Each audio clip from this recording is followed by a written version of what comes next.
Hello friends, welcome to the Sasta engineer tutorials. और आज की इस वीडियो में हम देखेंगे cap theorem. The cap theorem, originally introduced as a cap principle, can be used to explain some of the competing requirements in a distributed system with replication। तो देखो, जो कैप थ्योरम है वो पहले कैप प्रिंसिपल के तौर पे introduce की गई थी और ये यूज़ किया जाता है डिस्ट्रीब्यूटेड सिस्टम के अंदर। जो भी हमारा जो डिस्ट्रीब्यूटेड सिस्टम के अंदर डेटा है, तो उसको हम जैसा डेटा को रेप्लिकेट करते हैं उसके अंदर, कि हमारा जो डेटा बैकअप है वो बने।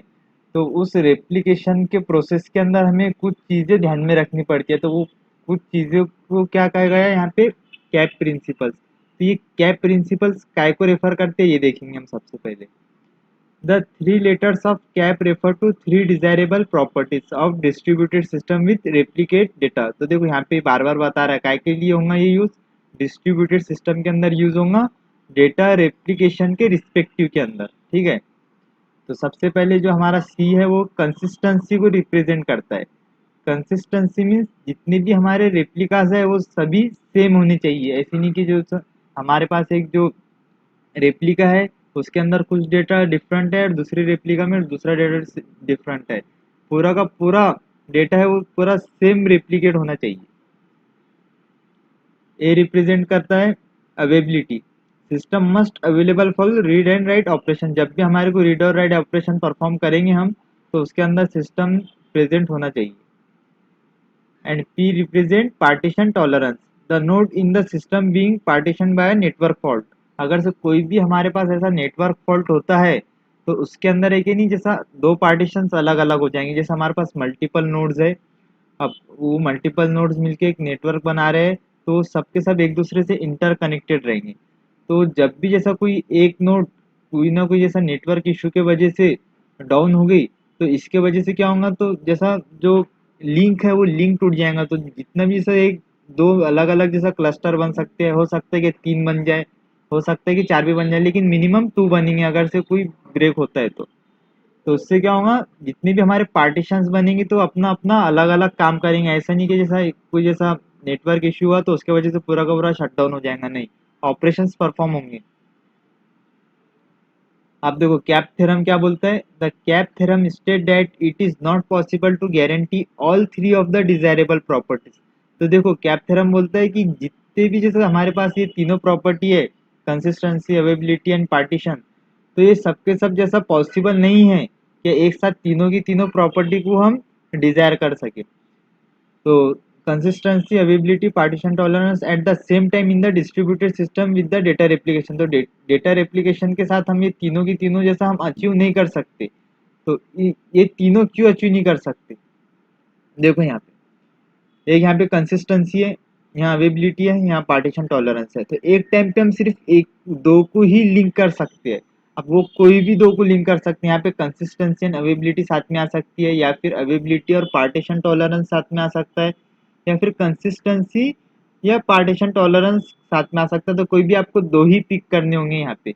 देखो अगर से कंसिस्टेंसी एंड अवेबिलिटी साथ में है तो क्या बता रही है, system respond last update data and promise high availability. देखो मतलब कंसिस्टेंस रहेगा यहाँ पे डेटा और अवेबिलिटी ज्यादा रहेंगी, लेकिन यहाँ पे पार्टीशन टॉलरेंस नहीं आएगा। अगर से कुछ नेटवर्क के अंदर होता है, तो यहाँ पे जैसा डेटा इनकंसिस्ट, अगर से यहाँ पे अपने क्या देखे थे यहाँ पे, क्या नेटवर्क फॉल्ट के अंदर क्या करेंगे, वो पार्टीशन बनाएगा, जैसे अलग अलग पार्टीशन बनाएगा अलग। अगर से उसने यहाँ पे हमने पार्टीशन अलाउ किया, तो यहाँ पे कंसिस्टेंसी चली जाएंगी। हमने जैसा पार्टीशन अलाउ किया तो हो सकता है ना कि एक एक साइड की जैसा जो क्लस्टर है वो कुछ डिफरेंट ऑपरेशन परफॉर्म करे, दूसरे साइड का क्लस्टर दूसरा परफॉर्म करे, तो उसके वजह से इनकंसिस्टेंसी ऑफ डेटा आएंगी। तो वो फिर कहाँ पे आ जाएगा, यहाँ पे अवेबिलिटी और पार्टीशन टॉलरेंस हमने साथ में लिए, तो यहाँ पे फिर कंसिस्टेंसी नहीं मिलेंगी क्योंकि यहाँ पे पार्टीशन बन रहे हैं। ठीक है, तो जब अगर से हमारे पास कंसिस्टेंसी और पार्टीशन रहेंगे तो यहाँ पे अवेबिलिटी नहीं रहेंगी। जो हमारे सिस्टम की अवेबिलिटी है ना हर रीड एंड राइट ऑपरेशंस के लिए, वो यहाँ पे नहीं मिलेंगी। यहाँ पे कुछ चीज़ों के लिए हम ब्लॉक कर देंगे, तो उसके वजह से हमारा डेटा भी कंसिस्टेंट रहेगा, हम पार्टीशन भी बना सकेंगे अगर से कोई नेटवर्क के अंदर इशू आया तो। लेकिन यहाँ पे अवेबिलिटी का इशू आएगा। ठीक है,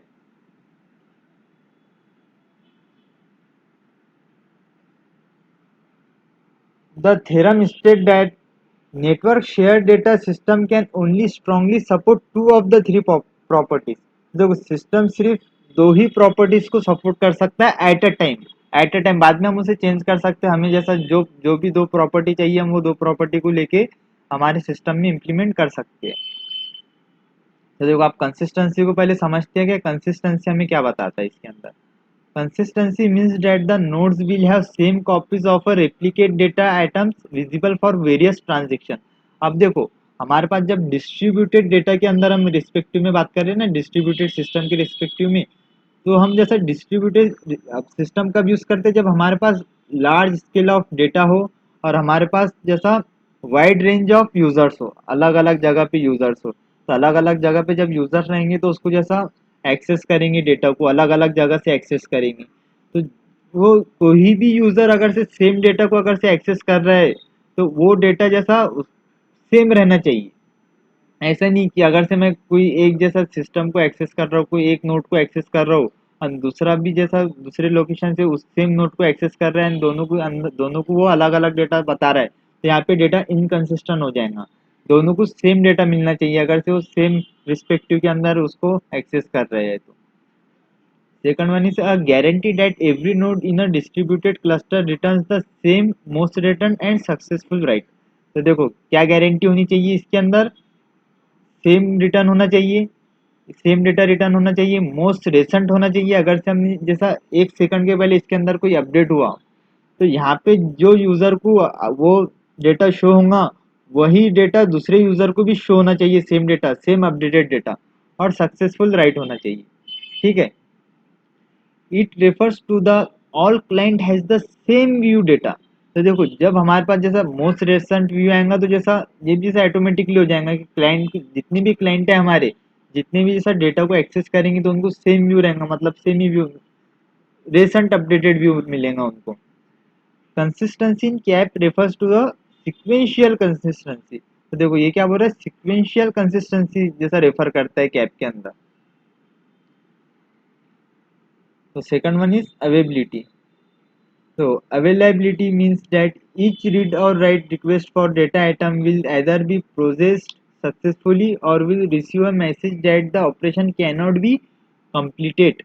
तो देखो इसके अंदर क्या है, एक तो जैसा जो भी हम जैसा रिक्वेस्ट करेंगे डेटाबेस को, तो उसके अंदर क्या है, जो भी हम जैसे read and write operation perform करेंगे वो उसने एकदम सक्सेसफुली कंप्लीट होना चाहिए। और वो ऑपरेशन जैसा परफॉर्म नहीं हुआ तो एक जैसा मैसेज दे देना चाहिए कि जैसा ऑपरेशन परफॉर्म नहीं हो सकता, जैसा कोई ना कोई इशू की वजह से। Every non failing node returns a response for all read and write request in responsible in reasonable amount of time. देखो जितने भी जैसा नॉन फिलिंग नोड है, जैसा कुछ नोड पे जैसा ऑपरेशन परफॉर्म कर लेंगे ना, कुछ नहीं करेंगे जैसा कोई इश्यू आया तो जितने भी नॉन फिलिंग नोड है तो उन्होंने रिटर्न करना चाहिए रिस्पॉन्स को, कि जैसा वो भी एक टाइम के अंडर में, उस अंडर द रीजनेबल टाइम, कि जैसा हमने ये ऑपरेशंस को परफॉर्म कर लिया है। अब इसको जैसा जो बाकी के नोड है जो फेल हुए हैं तो उनको भी तो जैसा अपडेट देना पड़ेगा, नहीं तो फिर डेटा के अंदर इनकंसिस्टेंसी आ जाएंगी। तो इसके वजह से जैसा हमारे को जैसा ये रिस्पॉन्स देना ज़रूरी है। तो हम जब भी इसको जैसा रिस्पॉन्स देंगे दूसरे नोड्स को, क्या भाई जैसा एक नोड है, जितने भी नॉन फिलिंग नोड है वो नॉन फिलिंग नोड जितने भी अदर नोड्स है उनको जैसा रिस्पॉन्स देंगे। क्या रिस्पॉन्स देंगे, क्या भाई मेरे पास ये डेटा है, मैंने ये उसके अंदर ऑपरेशन परफॉर्म किया और ये अपडेट हुआ है, तो ये जैसा इस हिसाब से आप भी अपडेट हो जाओ। तो इसके वजह से हमारे पास कंसिस्टेंसी भी आएंगी और सेम अवेबिलिटी ऑफ डेटा आएगा। The key word here is every, to available for every node. देखो है, मैंने बोला ना कि जो रिस्पॉन्स जाएगा वो सभी नोड्स को जाएगा कि जैसा डेटा अपडेट हो चुका है। तो यही यहाँ पे बोल रहा है, जो एवरी वर्ड है वो उसके ही मतलब रिस्पेक्टिव में बात कर रहा है कि सभी नोड्स के लिए। Third one is partition tolerant. Partition tolerance means that the system can continue operating the network connecting the nodes have fault that result in two or more partitions।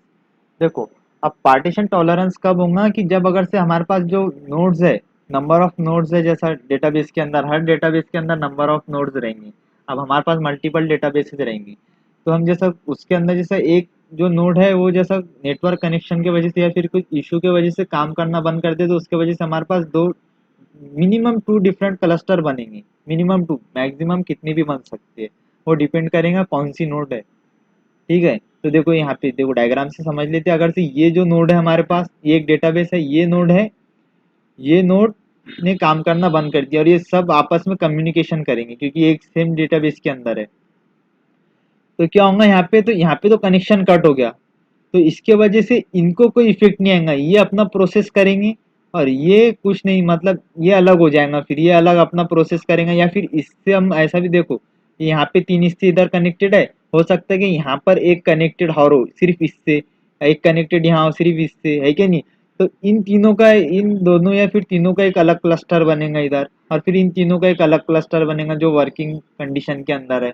तो ये अपना अलग परफॉर्म करेंगे, अगर से इधर और दूसरा कोई क्लस्टर है तो वो अपना एक अलग ऑपरेशन परफॉर्म करेगा। तो इसके वजह से जो है तो पार्टीशंस तो बनेंगे, मगर वो अपना जो ऑपरेशन है वो नहीं रुकेगा यहाँ पे। That means the system continues the system continues to function and upholds its consistency guarantees in spite of network partitions। देखो इससे क्या होगा, देखो पार्टीशंस तो हो जाएंगे जैसा वर्क करेगा वो, अब इसके अंदर कंसिस्टेंसी का प्रॉब्लम आ सकता है ना, क्योंकि यहाँ पे जैसा कनेक्शंस तो कनेक्शन चले गया ना, तो इसके अंदर क्या होगा, इसके अंदर जैसे रिकवरी होती है डिस्ट्रीब्यूटेड डेटाबेस के अंदर, नोड रिकवरी होती है, जैसे ये रिकवर कर लेगा तो इसके बाद जैसा इनसे डेटा लेके ये अपडेट हो जाएगा और बाकी के नोड्स भी इसके आगे के अपडेट हो जाएंगे जो इससे लिंकअप है। तो